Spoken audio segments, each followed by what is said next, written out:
네, 반갑습니다.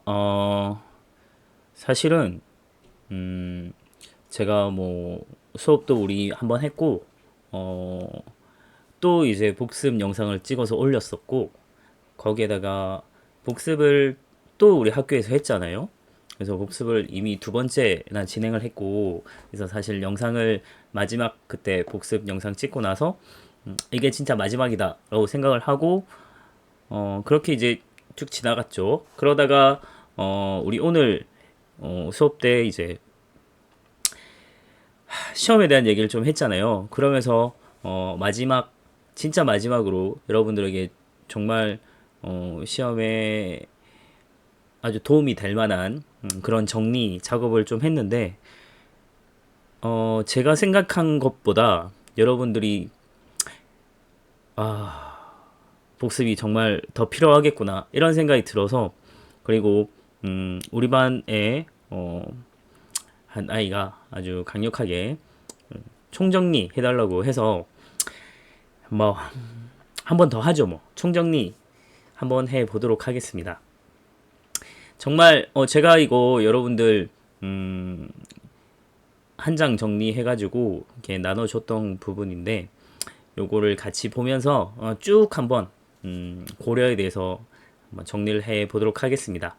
먼저 이제 고려라고 한 나라가 어떻게 나왔는지부터 봐야겠죠. 그래서 우리는 요 후삼국 통일되는 과정을 좀 봐야 되는데 일단은 후삼국 중에서 이제 후고구려 같은 경우가 원래는 궁예의 나라였죠. 근데 궁예가 폭정을 하게 됐고 그 밑에 있던 왕건이 이제 궁예가 이 폭정 때문에 쫓겨나게 되면서 왕건이 그 다음 왕으로 추대가 된 거죠. 그래서 사실은 왕건 입장에서는 후 고구려에서 신하였던 사람이 이제 원래 왕을 쫓아내고 그 나라를 물려받아서 후 고구려가 아니라 고려라고 하는 나라 이름을 바꾼 거죠. 갑자기 등장한 게 아니라. 그래서 고려라고 하는 나라는 갑자기 어느 순간 뭐 후삼국에서 후백제 뭐 후고구려에서 갑자기 고려라는 나라가 탁 등장한 게 아니고 후고구려가 고려라고 한 나라로 이제 이름을 바꾼 거다라고 보는 게 더 맞을 것 같습니다. 그래서 그게 918년이었고요. 고구려를 계승한 이제 의미로 고려라고 했고 그리고 송악으로 천도합니다. 송악은 왕건의 근거지였죠. 송악이 이제 왕건의 원래 왕건이 이제 송악 출신의 해상 세력이었기 때문에 그런 호족 출신이라서 송악 자신의 근거지로 다시 이제 천도를 하게 되었다라고 보면 됩니다. 자, 중간 과정은 우리 다 빼고요. 신라 경순왕이 고려가 이제 굉장히 잘해줬어요. 신라에 특히 이제 경순왕에 대해서 되게 잘해줬기 때문에 나라를 그대로 바쳤죠. 그리고 이제 후백제 같은 경우는 이 검스 형제들, 신검, 양검, 용검, 요 형제들이 이제 금강이라고 하는 배다른 동생과의 이제 내분으로 인해서 결국 자기 자신의 배다른 동생 금강을 죽이게 되고 아빠를 막 내쫓아내고 이런 과정에서 내분이 일어나면서 결국 후백제도 고려에게 무너지게 되죠. 그래서 후삼국을 통일해서 고려가 이제 전체 민족을 재통일하게 되는 엄청난 결과를 가져오게 됩니다. 이거는 뭐 한 가지 여담이고 제가 수업 때도 얘기하진 않았지만 경순왕이라고 한 사람 이 사람은 김부라고 한 사람인데요. 어찌 보면 신라를 마지막 망하게 한 망국의 왕이긴 한데 고려에서 보면 대단히 이제 좋은 아주 중요한 인물 중에 하나였죠. 그리고 신라의 이제 진짜 왕 출신이다 보니까 단순한 왕족하고도 아예 개념이 다른 거죠.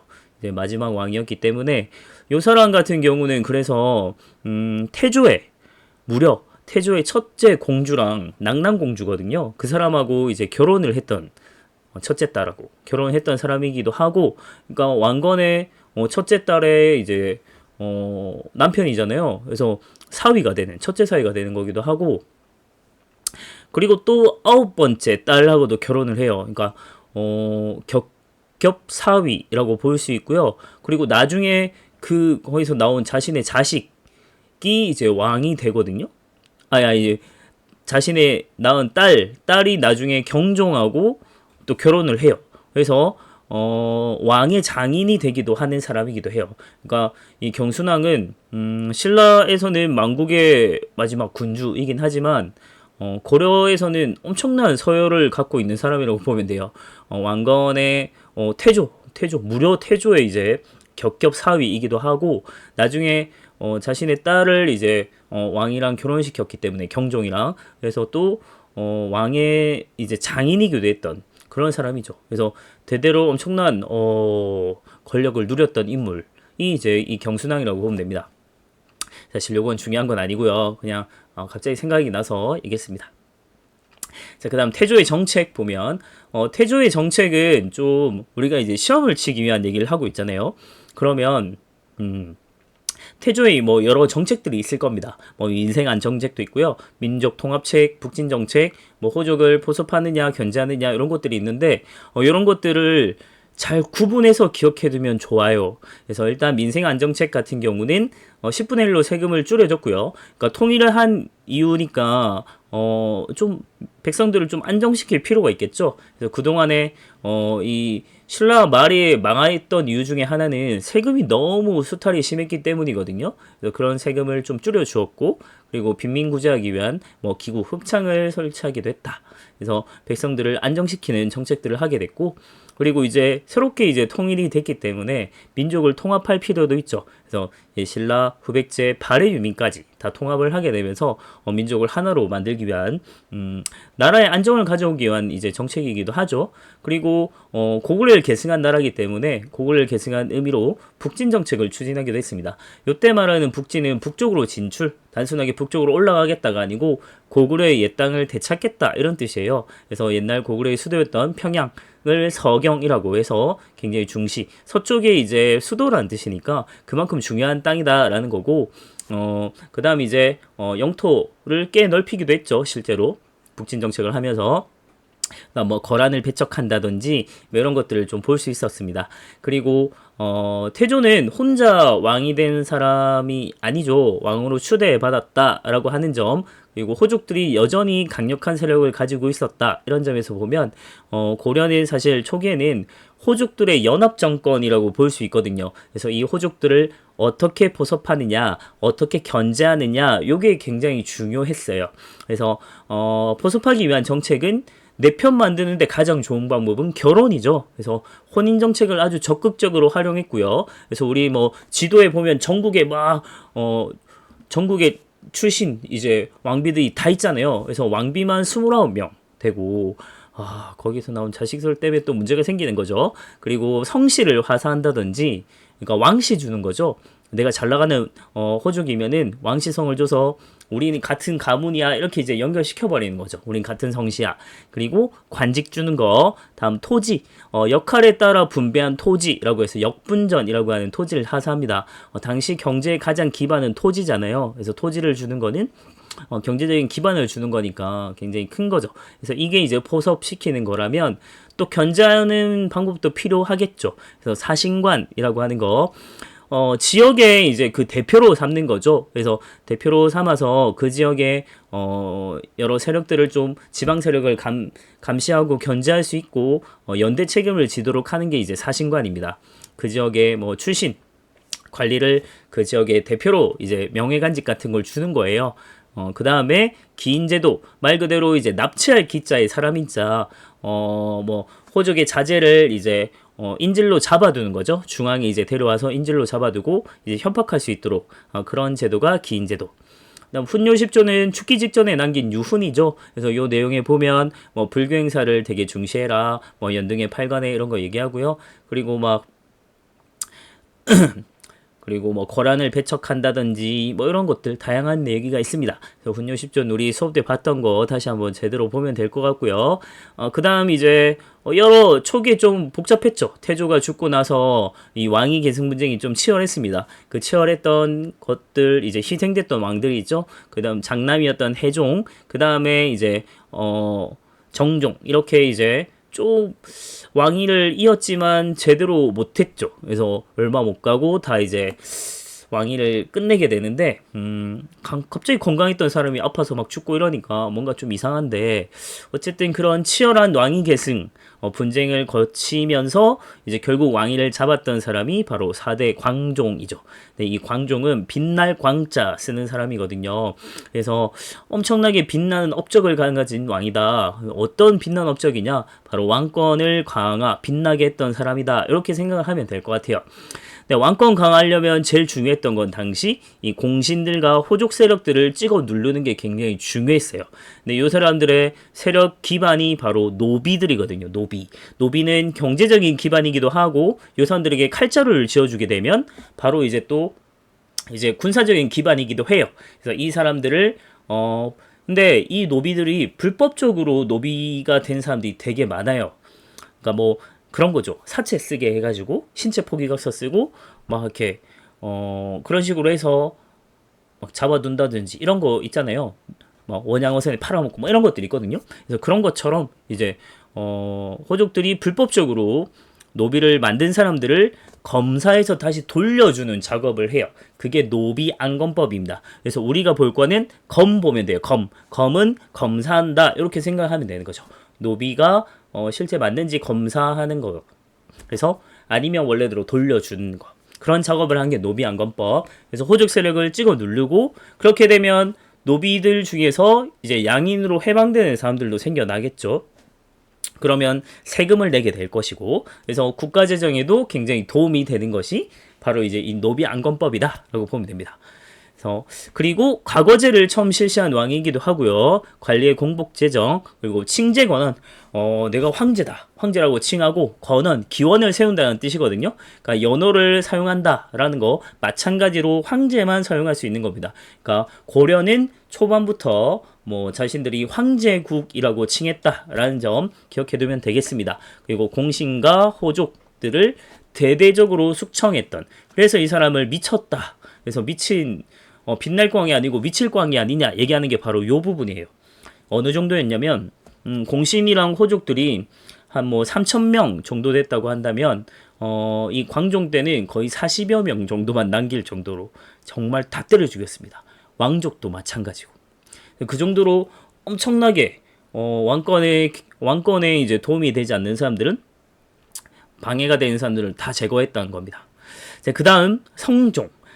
그 사이에 경종이라는 사람이 있고요. 그 다음에 이제 성종. 아까 경종 얘기했죠? 경순왕의 사위입니다.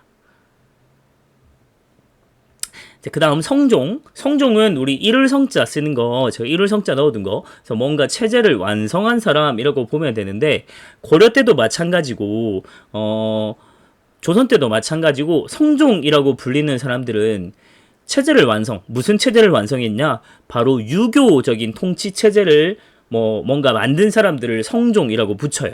그래서 마찬가지로 고려 성종 때는 최승로의 시무 28조, 요 사람의 이제 시무라고 하는 건 개혁안이에요. 개혁안 28개의 개혁안을 받아들고 그걸 이제 받아들여서 여러 가지 개혁을 하게 되거든요. 그래서 왕이 지방에 다 돌아다니긴 어렵다, 그래서 지방간 파견해라라고 하잖아요. 근데 그 파견하려면 지방의 중요한 곳곳마다 뭔가 설치를 해야 될 거 아니에요. 그래서 설치가 된 게 12목입니다. 그래서 12목을 설치하고 거기에 이제 지방간을 파견하기 시작한 거죠.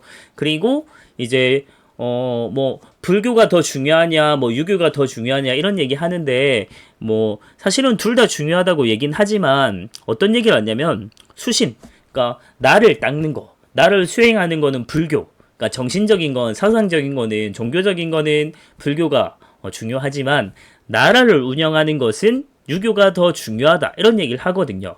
그러니까 국정을 운영하는 거. 그래서 그걸 받아들여서 이때부터 여전히 고려는 여전히 불교 나라예요. 하지만 통치 이념은 유교로 정하게 됩니다. 그래서 유교 통치 이념을 확립하게 된 게 요 성종 때라고 보면 되고, 그리고 유학을 되게 강조했기 때문에 그래서 학교 제도나 이런 것들을 다 정비하게 된 게 성종 때라고 보면 됩니다.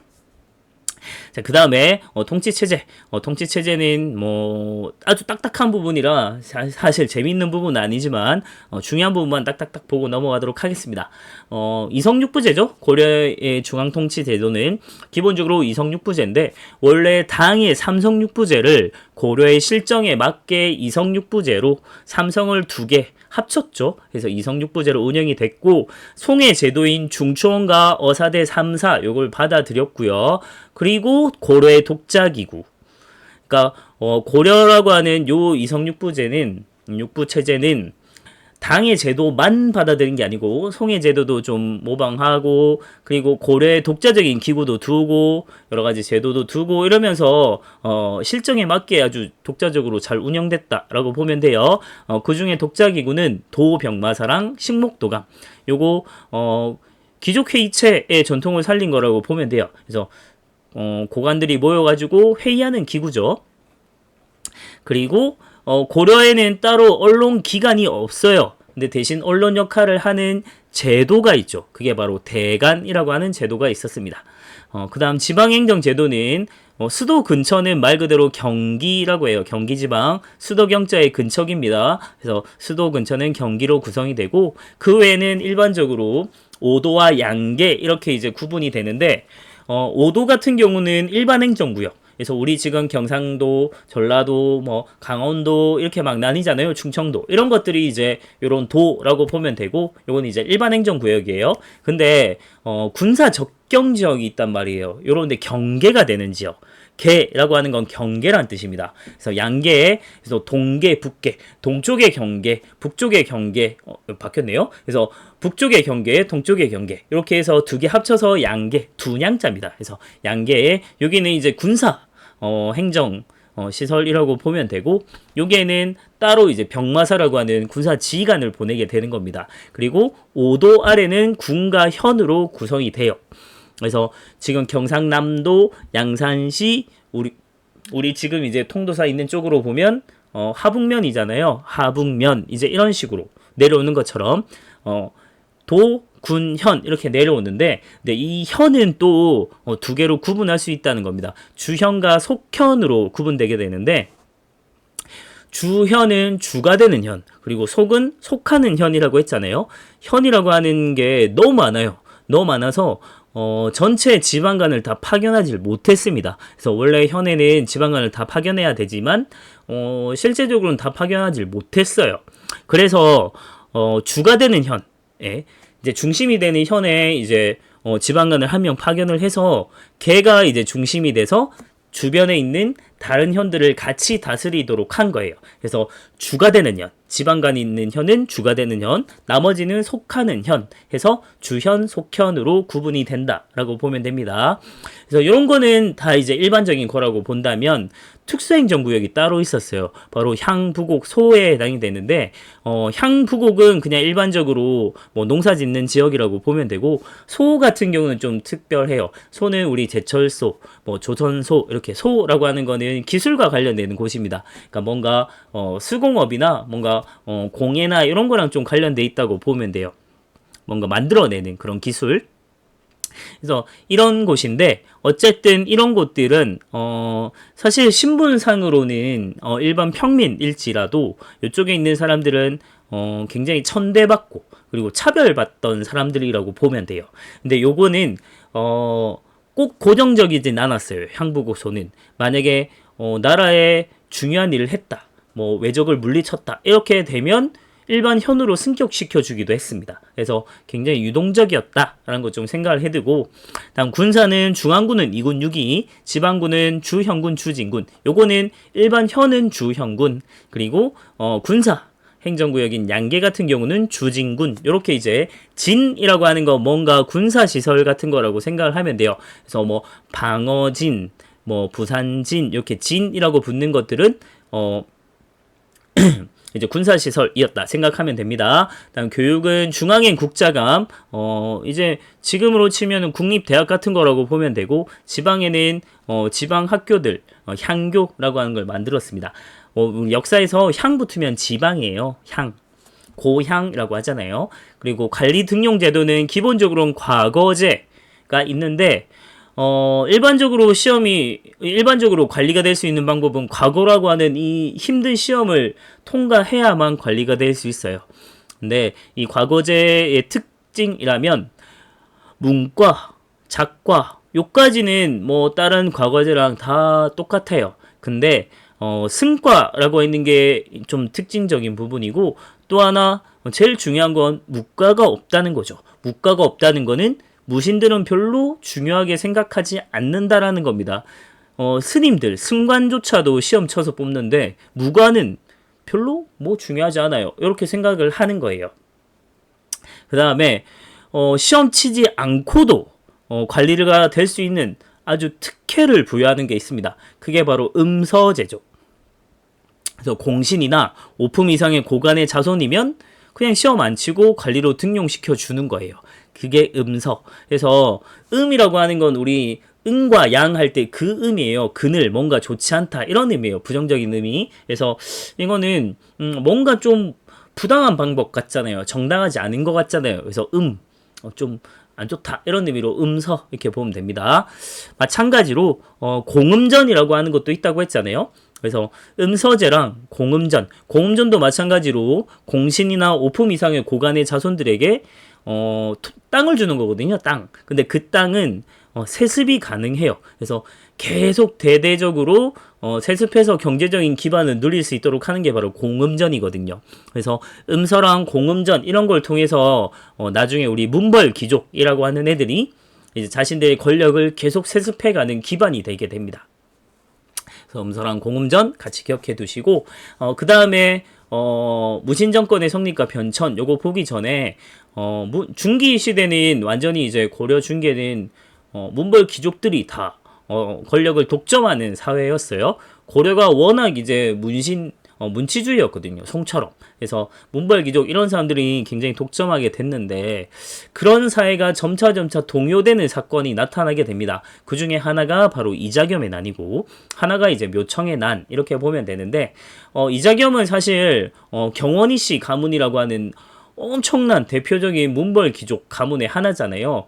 자기 아버지 때부터 해서 계속 이제 왕비를 배출했던 엄청난 가문 중에 하나고, 특히 이제 이자겸 같은 경우는 격격겹 장인이잖아요.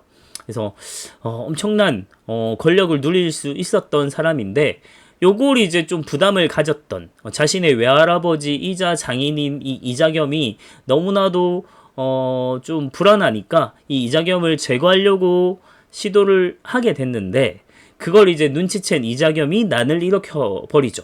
근데 이 난을 일으켰다가 그 인종이 그 밑에 부하였던 소드마스터 척중병을 잘 해유해서 결국 그 부하가 이자겸을 치도록 만들면서 진압이 됐던 사건이 바로 이자겸의 난입니다. 근데 요게 뭐 생각보다 쉽게 뭐 진압이 되고 그래서 그냥 끝나는 게 아니고, 이게 고려 사회를 굉장히 동요되게 되는 중요한 사건이에요. 왜냐하면 한 가문이 왕권에 도전을 할 수 있고 뭔가 권력을 독점하고 이러면 문제가 생기는구나라는 걸 좀 깨닫게 된 사건이라고 보면 되겠고, 또 하나 이제 연결시켜서 볼 수 있는 점은 뭐냐면, 이 이자겸이 자신의 정권을 유지하기 위해서, 이자겸이 한창 권력을 갖고 있을 때 이 거란이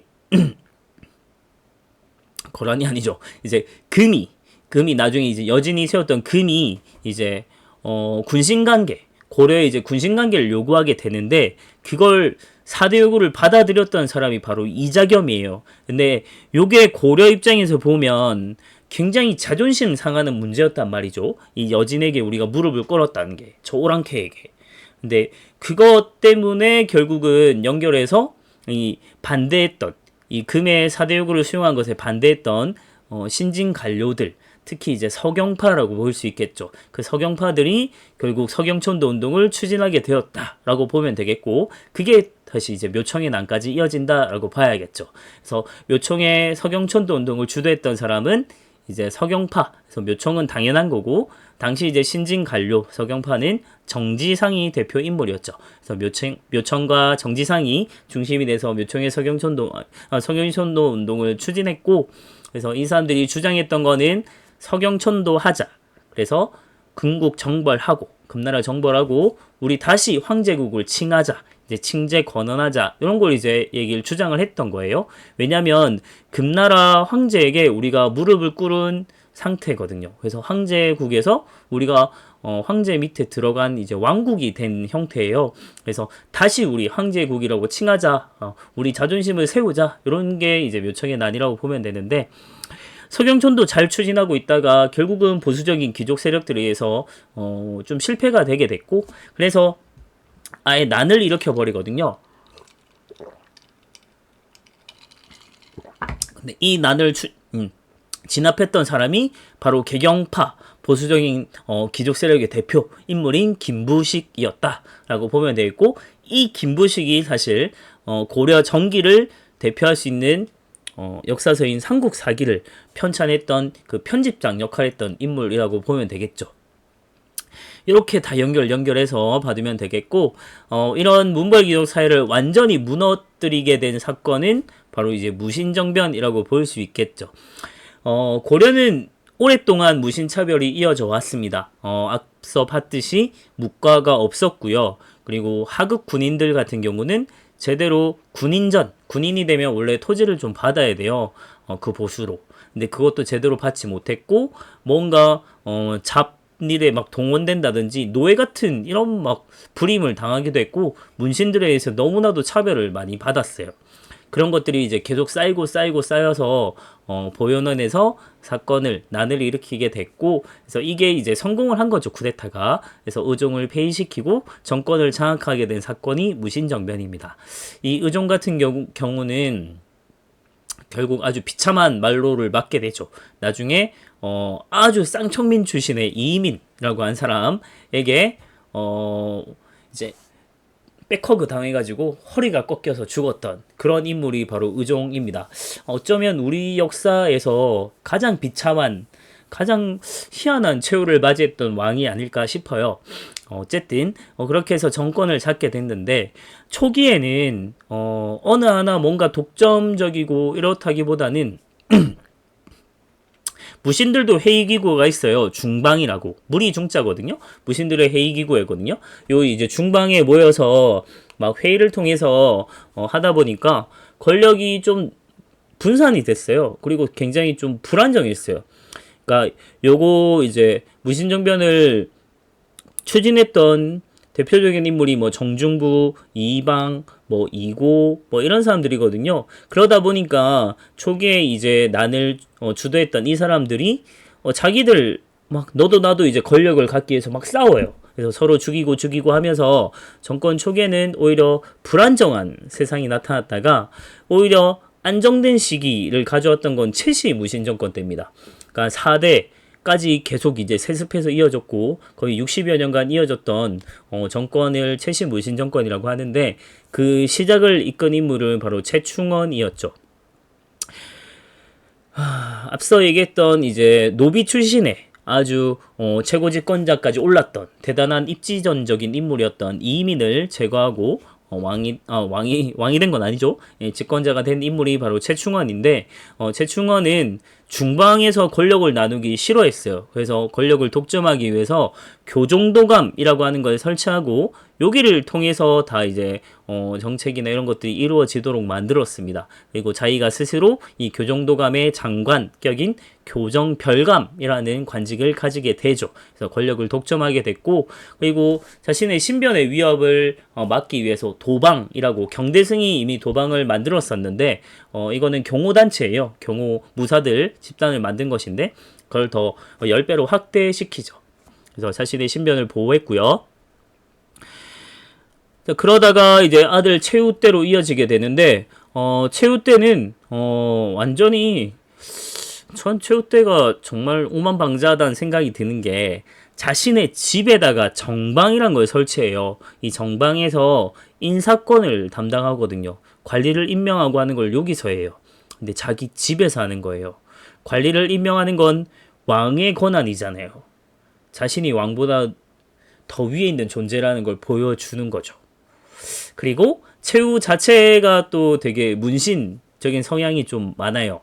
그런 걸 좀 문을 좋아하거든요. 그래서 서방 이런 걸 설치해서 문신들을 등용하기 시작했고요. 그리고 삼별초를 조직하게 되는데, 삼별초는 성격을 좀 봐둬야 되는 게, 삼별초는 분명히 나라에서 만든 군대입니다. 하지만 최씨 정권의 사병 노릇을 좀 했다, 이렇게 좀 같이 보면 될 것 같아요. 그래서 최씨 정권과 약간 운명 공동체 같은 거라고 보면 될 것 같고, 그래서 그 다음 이제 최양 최이로 이어지다가 그 부하였던 김준에게 최씨 정권이 끝나게 되고, 이 김준은 또 자신의 부하였던 임년, 임유 뭐 이런 애에게 이제 제거가 되면서 점점점 자기들끼리 막 내분이 일어나고 이 무신 정권도 무너지게 됩니다. 그러면서 개경으로 환도하게 되는 거죠. 그래서 완전히 무너지죠. 근데 요 무신 정권 시기에 농민과 천민 봉기가 엄청나게 심하게 나타나요. 그래서 대표적으로 볼 수 있는 게 공주 명악 소, 이게 우리 향부곡 소할 때 그 소입니다. 그래서 소, 그래서 망이 망소의 난, 그리고 경상도 일대 김삼이 효심의 난, 그리고 좀 특이한 게 만적의 봉기죠. 그러니까 명악소나 이제 김삼이 효심의 난, 요런 거는 일반적인 농민봉기라고 볼 수 있고요. 하지만 이 공주 명악소 같은 경우는, 소는 세금이나 이런 것들 더 많이 뜯어갔거든요. 그런데 차별을 받는 거에 대한 불만이 많이 쌓여 있었겠죠. 그래서 아무래도 일어난 거고, 좀 특이한 건 만적 같은 경우인데, 만적은 뭐 개경의 뭐 산노비 출신입니다. 산노비인데 다른 노비들 다 모아놓고 신분 해방에 대한 얘기를 막 한다든지, 주인을 때려 죽이고 우리 봉기하자 이런 얘기를 한다든지, 사실 만적의 봉기는 계획 단계에서 누군가의 밀고로 인해서 실패했습니다. 실패한 사건이긴 한데, 이 사람이 했던 얘기가 너무나도 기가 막힌 거죠. 뭐 왕후장상의 시가 따로 있느냐, 누구나 할 수 있다, 저 이민 봐라, 누구나 할 수 있는 게 아니냐, 이런 얘기 할 정도로 신분 해방에 대한 얘기를 했다라는 게 좀 특이한 건데, 요런 것처럼 요 외에도 이제 많은 농민과 천민들의 봉기가 정말 많았어요. 왜 그랬을까라는 겁니다. 그거는 무신정권기에 이 수탈이, 세금 수탈이 너무나도 심했다는 거예요. 그래서 농민이나 천민들이 못 살겠다라고 들고 일어난 거다라고 보면 됩니다. 그래서 수탈이 너무 심했다, 이렇게 보면 돼요. 그 다음 대외관계, 10세기 때 국제 정세 같은 경우는 거란, 요조, 나중에 송, 그리고 고려의 세력 균형이 이루어지는 상태였는데, 차례차례 이제 우리가 계속 외적의 침입을 당하게 돼요. 먼저 이제 우리 거란과 먼저 붙게 되는데, 1차, 2차, 3차 이렇게까지 있습니다. 근데 기본적인 거란의 생각은 송이랑 고려가 좀 서로 문명국이라고 친하게 지냈고, 거란은 좀 사실 조금 따돌림 당했어요. 그래서 그에 대한 좀 불만도 있었고, 사실 이 거란은 사실 진출하고 싶은 건 바로 이 중원대륙 송을 차지하고 싶은데, 근데 그 뒤에 배후에 있는 고려가 좀 불안한 거예요. 그런 것 때문에 처음에 송과 고려의 관계를 끊기 위해서 처음 1차 침입을 감행한 거라고 보면 됩니다. 근데 이걸 아주 잘 간파했던 사람이 서희라고 하는 사람이고, 서희는 이 외교 담판을 아주 기가 막히게 했죠. 그래서 그걸 이제 이미 꿰뚫어 보고 있었기 때문에, 이제 거란이 자기들과 우리와 이제 친교를 맺고 싶어 한다라는 걸 잘 알고 있어서 그걸 오히려 역이용하죠. 우리가 너희랑 잘 지내고 싶은데 송과 관계를 뭐 끊고 거란이 이제 우리랑 잘 지내자라고 요구하게 됐을 때, 고려가 우리도 너희랑 좀 잘 지내고 싶은데 너희한테 가는 이 길을 여진이 좀 막고 있다, 그래서 우리가 못 가는 거다라고 이제 핑계를 대죠. 그러니까 거란이 당시 이제 소손영이라는 사람이거든요. 그 사람이 그러면 우리가 요 여진 우리가 몰아내줄 테니까 그러면 우리랑 친하게 지낼래? 고려가 좋다 하고 얘기하는 거죠. 그래서 거란이 친히 요 여진이 차지하고 있던 이 강동육주 땅에서 여진을 몰아내고 차지한 다음에 고려한테 이 땅을 주게 되는 거죠. 그래서 희한한 결과가 나타난 거예요. 그래서 거란은 우리한테 쳐들어왔다가 오히려 우리한테 땅을 주고 돌아가게 되는 상황이 된 겁니다. 근데 거란 입장에서도 뭐 괜찮은 거예요. 더 많은 피를 흘리지 않고 고려가 약속했거든요. 손과 관계 끊고 너희랑 이제 친하게 지낼게. 뭐 이렇게 연결도 됐으니까 라고 이제 약속을 하고 이제 거란은 기분 좋게 돌아갔는데 뒤통수 맞은 거예요. 고려가 여전히 손과 친하게 지내고 거란하고 놀아주지 않는 겁니다. 그래서 거란 입장에선 또 불안해진 거죠. 그래서 이제 2차 침입이 이루어졌고 이때는 거란이 좀 씩씩거리면서 열받으면서 왔겠죠. 그래서 우리가 대대적으로 밀렸습니다. 그래서 양규가 아주 처절하게 막아냈고 그래서 다시 한번 강화를 맺고 약속을 해요. 이번엔 진짜 손과 관계 끊고 너희랑 친하게 지낼게 라고 고려가 약속해놓고 또 지키지 않습니다.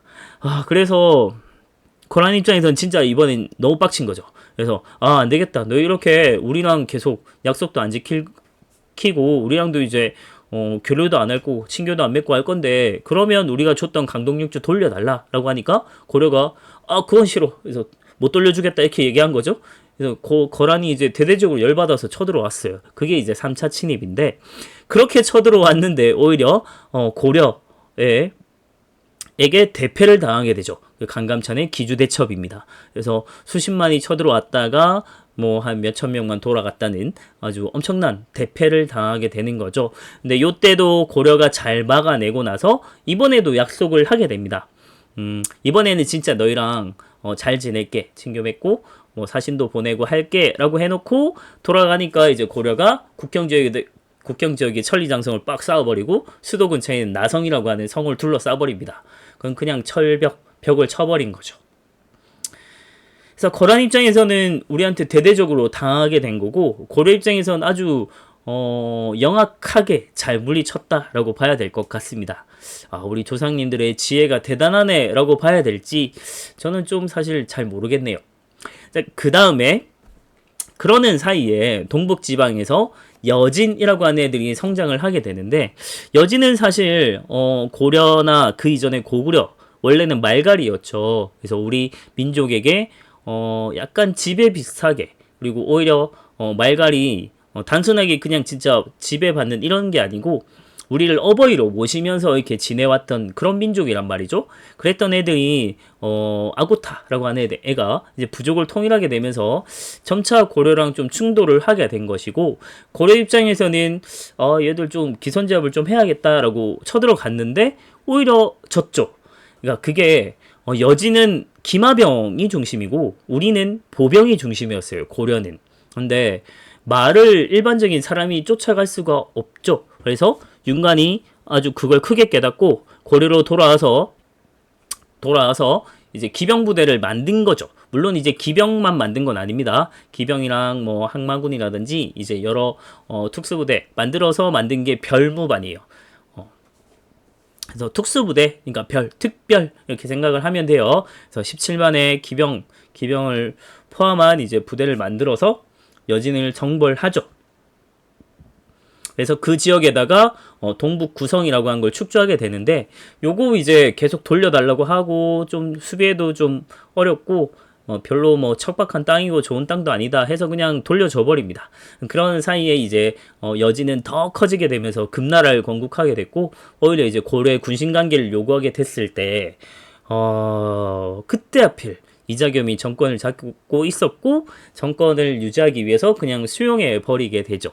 그래서 우리는 금의 속국이 되는 신하국이 되는 고려 입장에서는 절대 받아들일 수 없는 그런 상황이 벌어졌고 그래서 이걸 때문에 결국 묘청의 서경촌도 운동의 한 배경이 되기도 합니다 라고 보면 될 것 같아요. 대외교류 어떻게 했는가 주로 이제 송가 이제 선진문물을 수용을 하는 이런 입장이었고 거란과 여진은 좀 어느 정도 뭐 얘들 필요한 식량 같은 거 좀 주고 이러면서 잘 지내는 척 하면서 좀 견제하고 이런 상태였고 당시 이제 국제무역항은 병난도입니다. 수도 근처에 예성강이라는 곳이 있어요. 그 예성강 어기에 이제 병난도라고 하는 여기에서 이제 국제무역항이었고 요쪽을 통해서 이슬람 상인들이 굉장히 왕래를 많이 했고, 그래서 뭐 쌍화점 이런 얘기를 했었는데, 만두집이죠, 쌍화점은. 근데 이슬람 상인이 이렇게 가게를 열고 막 할 정도로 굉장히 우리에게 이슬람 상인이 익숙한 존재였다라는 걸 좀 볼 수 있는 거고, 이런 이슬람 상인들을 통해서 이제 우리의 문화가 전파되기 시작한 거죠. 그래서 코리아 하다가 이제 코리아로, 그래서 우리가 코리아가 된 것은 바로 이 고려에서 왔다, 이런 얘기를 하는 거죠. 자, 그 다음 대몽 항쟁, 끝판왕이죠. 몽골과의 항쟁을 한번 보면, 몽골은 첫 만남은 아주 좋았습니다.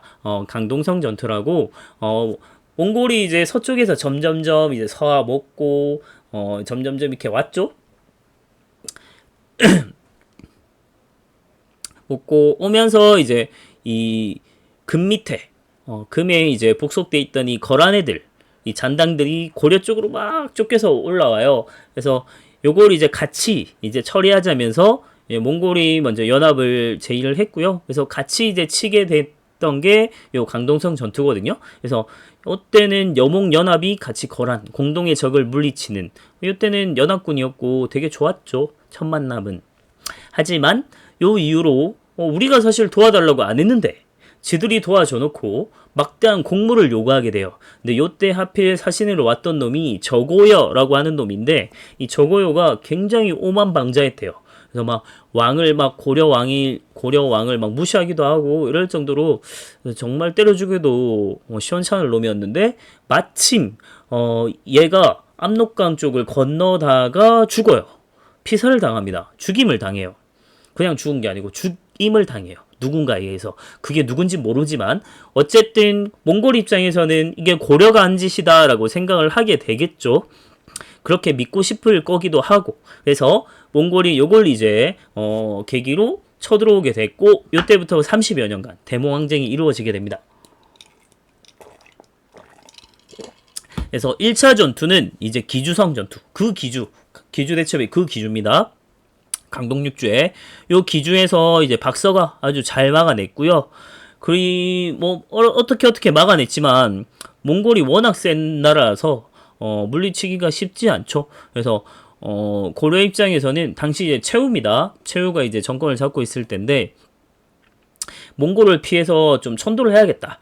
근데 적합한 곳은 어딜까 해서 생각한 곳이 바로 강화도예요. 왜 강화도냐? 일단 강화도는 수도랑 그렇게 멀지 않는 섬입니다. 근데 몽골 애들이 수군에 좀 약하죠. 몽골은 내륙국이잖아요. 그래서 수군에 좀 약하다, 이런 것들 때문에 이제 이 섬으로 들어가게 된 것이고, 섬이지만 그렇게 이 한반도 대륙이랑 그렇게 멀지 않은 곳이기 때문에 조세를 운반하는 이 제도, 이 배를 통해서 주로 이제 세금을 옮겼거든요. 이 조운을 통해서 세금을 얼마든지 거둘 수 있다는 점 때문에 강화도로 천도했습니다. 일단 강화도는 섬이 커요. 그래서 수도로서도 충분히 쓰일 수 있는 곳이었다라고 보는 거죠. 그래서 실제로 지배층만 도망을 간 거예요, 사실은. 지배층만 강화도로 도망을 간 것이고, 일반적인 백성들은 사실 버려진 상태입니다. 그래서 나중에 우리 여러 전투들 보지만, 그 전투들 보면 뭐 처인 부공민이라든지 노비들이라든지, 그러니까 나라에서 굉장히 천대하고 차별하던 그런 하층민들이 실제로 몽골군과 굉장히 처절하게 싸워서 막아내거든요. 그래서 지배층은 도망가서 자기들 막 잘 살고 오히려 세금 더 많이 뜯어가고 문화적으로 막 발전하고 이러거든요. 그래서 강화도에서 자기들만의 향락을 누리고 있을 때, 오히려 실제로 몽골군에 맞서 싸웠던 거는 하층민들이었다라고 좀 볼 수 있는 거죠. 그래서 그 전투가 바로 처인성 전투인데, 김윤우는 당시 승려입니다. 이 승려랑 처인 부공민이에요. 부곡은 차별받던 사람들이잖아요. 이 사람들이 정말 힘들게 싸워서 말도 안 되는 성과를 올려요. 그러니까 당시 총사령관으로 왔던 살리타를 사살하게 됩니다.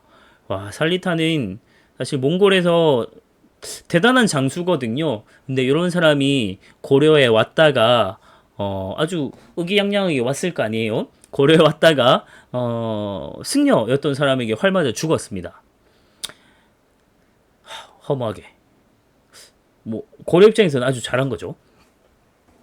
자, 어쨌든 그 다음에 이제 충주성 전투가 한 두 차례 정도 있는데 이 김윤우가 그 공을 인정받아서 장군이 되거든요. 그래서 김윤희 장군이 요 이제 노비들 이끌고 노비들의 노비 문서를 막 불태우고 해서 전의를 막 끌어올려 가지고 결국 이제 또 한번 두 차례나 또 승리를 하게 됩니다. 그래서 대단한 사람이에요, 김윤우도.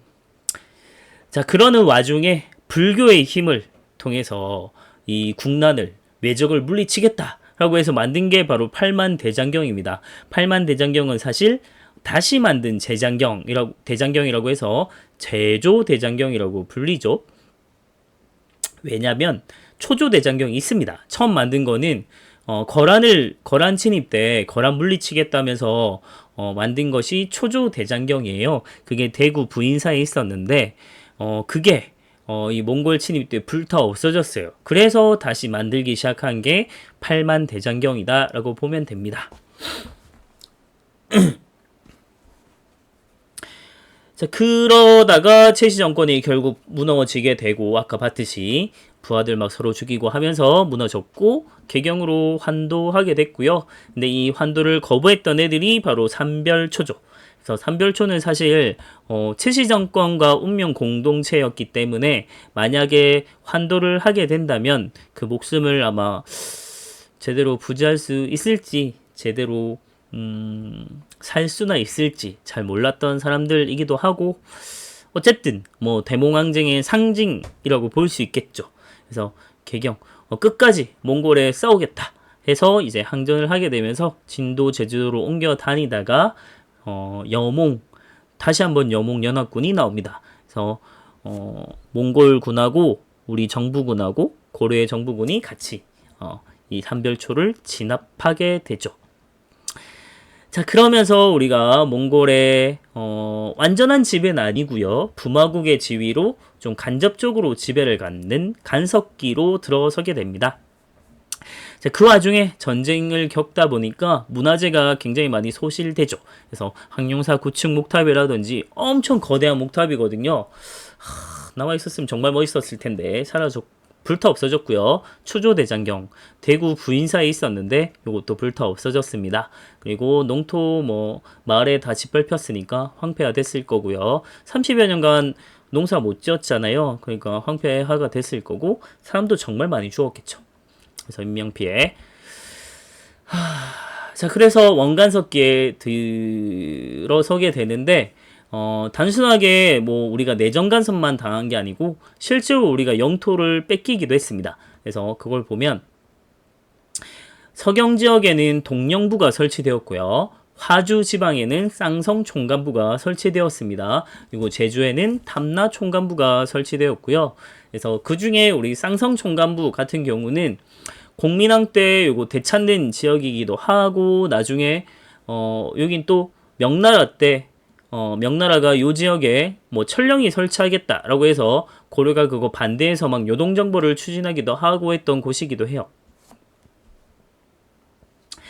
자, 그 다음에 원의 목표는 고려는 이미 간섭기에 들어간 것이고 남은 건 이제 일본이에요. 거의 세계 제패했으니까. 그래서 더 동쪽으로 눈을 돌리게 되었고 그래서 동쪽을 정벌하겠다. 요때 말하는 동쪽은 일본입니다. 그래서 정동행성 동쪽을 정벌하는 행성, 기구 이런 뜻이거든요.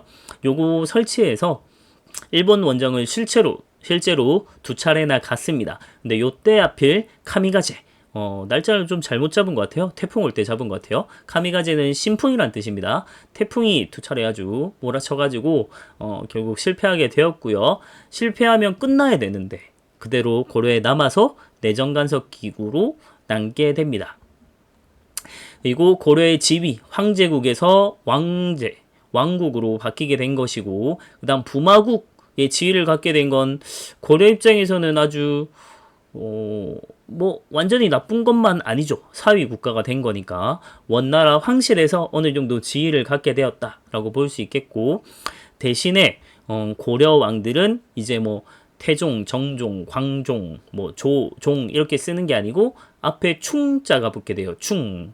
이거는 원나라에 충성한다 이런 뜻이에요. 그래서 충선왕, 충해왕, 충렬왕 이런 식으로 충이 나타나게 됩니다. 다음 곡물, 바칠 공자예요. 굉장히 많은 곡물을 바쳐야만 했고 처녀들도 많이 끌려갔습니다. 이걸 공여라고 하죠. 바칠 공자. 그리고 고려에서는 몽골풍이 유행을 하게 됐고요. 몽골에서는 고려양이 유행하게 됩니다. 서로가 유행을 주고받은 것이죠. 양식을. 그리고 원간석기 때 새롭게 등장한 세력이 건문세족인데 얘들은 기본적으로 친원파라고 보면 되겠고 대표적으로 기철입니다. 기철, 기왕 오빠죠. 그래서 고려 왕보다 더 높은 권력을 누렸던 애가 기철 이런 애고요. 얘들은 이제 권력을 독점했고 특히나 대농장을 경영하면서 국가 재정을 아주 궁핍하게 만들었던 애들입니다. 대농장은 사적으로 소유한 토지거든요. 근데 요 토지는 세금을 안 내고 그리고 불법적으로 노비들을 너무나도 많이 데리고 있었어요. 그리고 이 농장 자체도 너무 컸어요. 농민들의 토지를 다 뺏어서 산천을 경계로 여러 마을을 겹칠 정도로 큰 토지를 농장으로 갖고 있었던 겁니다. 자, 그래서 요 시기 때 그나마 좀 개혁을 해보고자 했던 인물이 바로 공민왕인데요. 공민왕이 이 개혁을 할 수 있었던 이유는 사실 시기적으로 좀 좋았어요. 그러니까 원명 교체기였어요. 이때 원나라가 점차 쇠퇴하고 홍건적이 엄청 득세하던 시기입니다. 그래서 원나라가 아주 좀 자신의 이제 내부적으로 너무 혼란스러우니까 외부에 이제 신경을 많이 못 쓰던 때였죠. 그래서 그걸 바탕으로 이제 반원 정책, 원나라에 이제 벗어나기 위한 정책들을 하게 됩니다. 그래서 대표적인 게 기철을 포함한 친원파들을 다 숙청했고 관제를 복구시킵니다. 다시 우리 황제국으로 돌아갔고요. 그리고 몽골풍 금지, 그리고 정동행성을 축소시켰고요. 쌍성 총관부를 공격을 해서 실제 요 화주 천령 이북의 땅을 우리가 다시 되찾아오게 됩니다. 자, 한편으로는 내정개혁도 같이 추진하게 되는데 그러니까 반원 정책이 원나라에서 벗어나기 위한 정책이라면 내정개혁은 왕권을 강화하는 게 목적이에요. 그래서 왕권을 강화하려면 당시 건문세족을 찍어 눌러야겠죠. 그럴 수 있는 가장 좋은 방법은 전민변정도감이라고 하는 기구를 설치해서 건문세족들이 갖고 있는 농장을 혁파하는 게 목적이에요. 그리고 이 농장에는 불법적으로 노비가 된 양인들이 많거든요. 이 사람들을 다시 해방시켜 주는 거죠.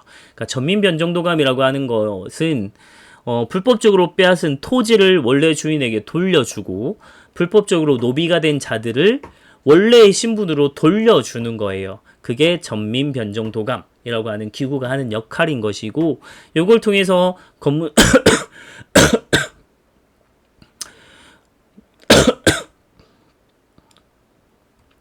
건문세족의 권력을 약화시키고 왕권을 높이고자 한 것이죠. 그래서 이때 등용됐던 인물이 신돈이라고 하는 승려입니다.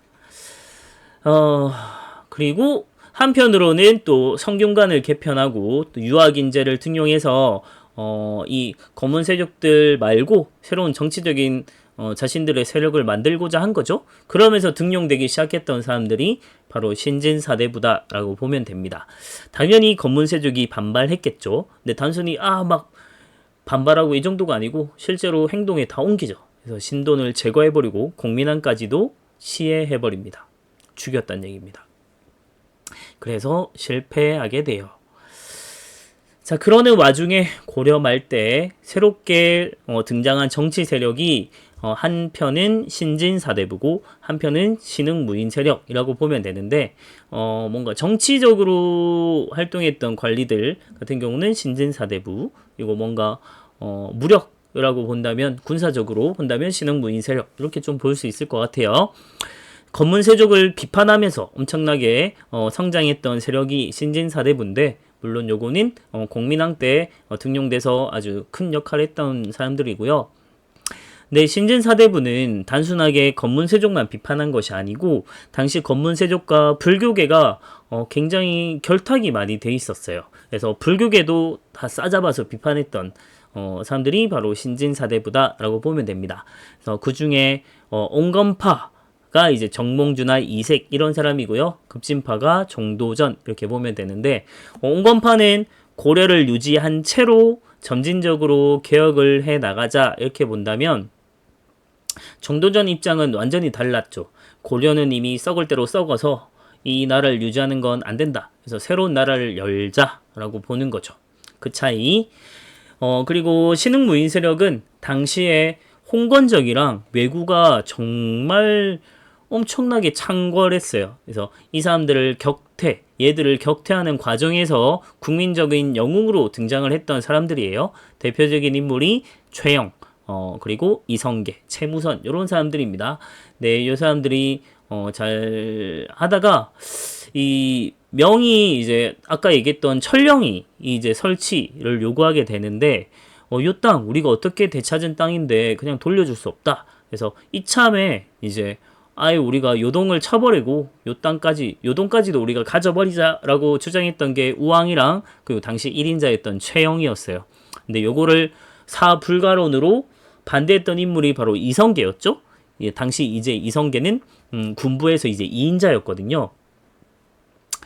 근데 결국 뭐 받아들여지지 않아서 결국 요동정벌을 추진하게 됐고 하필이면 근데 군대를 이끌고 나갔던 총사령관이 이성계예요. 그래서 이성계가 이 군대를 끌고 나가서 당시 이제 자신 밑에 있던 부관들 뭐 조민수나 이런 사람들을 잘 꼬드겨 가지고 위화도에서 그냥 아예 군대를 돌려버립니다. 위화도는 압록강 쪽에 있는 작은 섬이에요. 그래서 요걸 넘기 전에 군대를 돌려서 아예 고려를 쳐버리죠. 그래서 당시 우왕과 채영을 제거한 다음에 정권을 장악하게 됐고, 그래서 급진파 사대부랑 정도전이죠. 특히나 결탁을 한 다음에 온건파 사대부 정몽주를 제거한 다음에 조선을 건국하게 되는 이런 과정입니다. 그래서 위화도 해군은 고려가 무너지고 조선이 건국되는 아주 중요한 사건 중에 하나라고 보면 될 것 같습니다. 그리고 고려의 사회를 보면 뭐 좋은 풍습, 요건 이제 공려 때문이죠. 공려 요구 때문에 좋은 풍습이 좀 생겼고, 그다음 일부 일처제나 뭐 자녀 균분 상속, 그리고 남녀 구분 없이 뭐 부모 제사를 지낸다든지, 뭐 호적이나 호주 등의 남녀 차별이 없는 걸 보면 이런 것들 보면 다 기본적으로 고려에선 남녀 차별이 없는 세상이었고, 또 재혼한 사람이나 뭐 재혼한 그 자녀나 이런 사람들도 사회적으로 차별이 전혀 없어요. 그래서 우리가 생각하는 것보다 고려는 굉장히 오픈돼 있는 개방적인 나라였다. 훨씬 열려있는 나라였다. 이런 걸 좀 생각해 볼 수 있습니다. 자, 마지막 고려 문화. 고려는 당연히 불교의 나라니까 불교가 이제 발전했는데, 대표적인 정기를 대표하는 인물이 의천, 후기를 대표하는 승려가 진울, 이렇게 보면 됩니다. 둘이 되게 다른 듯 하면서도 비슷한 점이 있어요. 그래서 우리는 좀 비슷한 점을 보려고 하는데, 의천은 이제 교종을 중심으로 선종, 불교 종파죠. 이걸 통합을 해서 천태종이라고 하는 새로운 종파를 만든 것이고, 이 사람이 주장한 사상은 교관 겸수입니다. 교관 빼고 겸수만 생각을 하면 돼요. 겸수, 겸해서 수행을 해야 된다. 뭐를? 이론과 실천을 둘 다 겸해서 수행을 해야 된다라고 본 것이고, 진울도 마찬가지입니다. 진울은 선종 중심이에요. 원래 선종 스님입니다. 선종 중심으로 교종을 통합해서 조계종을 만든 것이고, 이 조계종이 지금 우리나라 불교계를 다 지배하고 있어요. 95% 이상. 그리고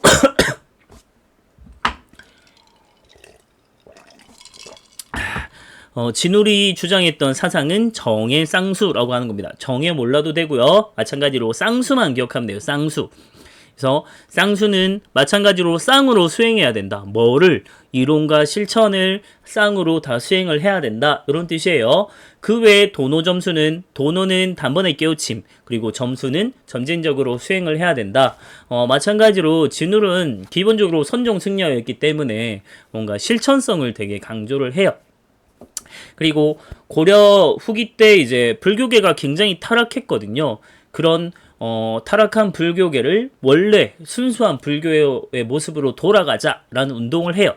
그게 이제 결사운동이라고 하는 것이고, 그 결사운동을 열심히 했던 곳이 바로 수선사라는 곳입니다. 지금의 송광사라는 곳이에요. 그래서 수선사 결사운동 하면 불교를 원래 본여 타락한 불교를 원래의 불교의 모습, 순수한 불교의 모습으로 돌아가자랬던 운동이다 라고 보면 됩니다. 그 외에 뭐 도교나 풍수지리설 이런 것들이 유행을 했고, 도참은 예언사상이라고 했죠. 다음 유학은 뭐 과거제 이런 것들을 통해서 많이 발달했고, 개경의 국자감이라는 국립대학, 지방에는 향교, 그리고 한때는 이제 사학이 되게 융성한 때가 있었어요. 최충 저희 조상님입니다. 이분이 대대로 이제 시중을 아주 오랫동안 해 오시다가 아카데미를 열었죠. 학원을 열어서 거기에서 수많은 과거의 합격자가 막 등장하게 되니까 사학에 막 엄청나게 많은 학생들이 몰리게 되는 상황이 나타나요. 그래서 좀 관학을 좀 진흥하는 이런 정책을 시행하기도 했고요. 그 다음에 성리학이 유행을 했는데 고려 때는 안양이 처음 소개를 했고, 그리고 신진사배부를 통해서 좀 확산이 됐습니다. 요거 이제 중심이 되는 인물은 바로 이재현이라는 인물이에요.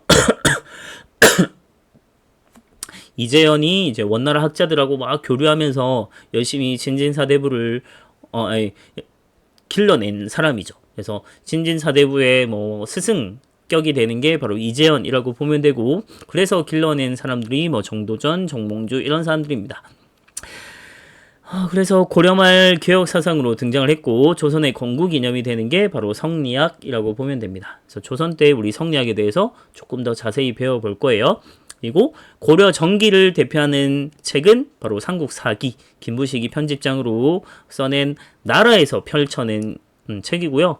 그 다음에 이규보의 동명왕편, 뭐 이승기의 제왕운기 이런 게 있었고요. 승려였던 일현이라는 스님이 이제 따로 이제 펼쳐낸 책이 삼국유사라고 하는 책이 있습니다. 요건 후기를 대표하는 역사책이라고 보면 돼요. 그 외에 뭐 불교 문화는 불상, 거대 석불, 뭐 철불 이런 게 있고, 석탑은 초기에 3층 석탑에서 다각다층탑, 요거 원의 영향을 받은 것이고, 건축물은 봉정사 극락전, 가장 오래된 목조 건물이고요. 다음 베를린 기둥, 배불뚝이, 요 이제 기둥이 유명한 부석사 무량수전, 그리고 맛배지문 유명한 수덕사 대웅전 이런 게 있고요. 고려는 인쇄술의 나라죠. 그래서 목파는 팔만대장경 대표적이고요. 다음 금소갈자도 이제 발명했는데 서양보다 거의 200여 년 앞서죠. 그래서 제일 먼저 펴낸 것이 바로 상정고급 예문인데 1, 2, 3, 4. 네, 요 상정고급 예문이라는 책을 쓴 사람이 최윤의라고 한 사람이거든요. 그분도 저희 조상님입니다. 저희 조상님 중에 한 분이에요. 해주채 씨. 해주채 씨가 고려 때 아주 잘 나가는 문벌귀족 가문이었거든요. 지금은 아니지만. 다음 어쨌든 현존하는 가장 오래된 금속 활자본은 바로 직지심체 요절이죠. 1377년에 만들어졌고, 상감청자, 일반적인 청자인데 청자에다가 그 바탕에 이제 그 파가지고 거기에 이제 흰색 토나 백색 토나 이런 거 막 넣어서 색깔을 만들어서 만든 거죠. 이제 한감청자. 그다음에 나전 칠기, 뭐 은입사 이런 기법 등 문화적으로 아주 발달했던 것이 바로 고려입니다. 그래서 문화적으로 오히려 조선 때 고려 때보다 더 좀 퇴보한 게 아닌가 할 정도로 고려 때 문화적으로 되게 발달했었고, 우리 이제 고려 지배층의 변천 얘기했었잖아요. 너희 앞으로 이제 공부할 때 계속 반복해서 봐야 된다고 했잖아요. 그래서 A4 한 장 딱 펴놓고 이렇게 정리가 돼야 돼요. 그러니까 쫙 한 장 이제 깨끗한 백색 이제 A4 한 장 펴놓고 초기, 중기, 그리고 원간석기, 말기에서 이 호족, 그리고 문벌귀족, 문신, 뭐 건문세족, 신진사대부, 신흥무인세족 이렇게 해서 이걸 쫙 길게 써놓고, 그 다음에 그거랑 관련된 사건이나 뭐 인물이나 뭐 일들이나 이런 것들을 쫙 한번 정리해 보는 거예요. 그 작업을 해서 여러분들이 머릿속에 다 넣을 수 있으면, 다 적어낼 수 있으면 여러분들이 공부가 된 거예요. 그래서 그렇게 한번 마지막에 계속 반복해서 복습을 한 다음에 A4 백지 한 장 펴놓고 이제 고려 지배층의 변천 쭉 한번 써보면서 그랑 관련된 사건이나 이런 것들을 쫙 한번 정리할 수 있으면 머릿속에서 그냥 다 이렇게 끄집어내서 여러분들이 적어낼 수 있으면 다 공부가 된 겁니다. 그래서 그렇게 한번 마지막 확인을 한번 해보고 내가 뭘 모르는지 확인하고 더 보충하고 이러면서 계속 공부를 해 나갔으면 좋겠습니다. 제가 사실은 한 40분 안에 끊으려고 했거든요. 근데 하다 보니까 1시간이 넘었네요. 그래서 길지만 정말 길었는데 이거 고려사 전체를 우리 한 번에 본 거니까 오히려 1시간 동안 한 거면 엄청나게 사실은 축약된 거거든요. 그렇게 알고 1시간 듣는 거 쉽지 않겠지만 그래도 큰 마음 먹고 한번 들어줬으면 좋겠습니다.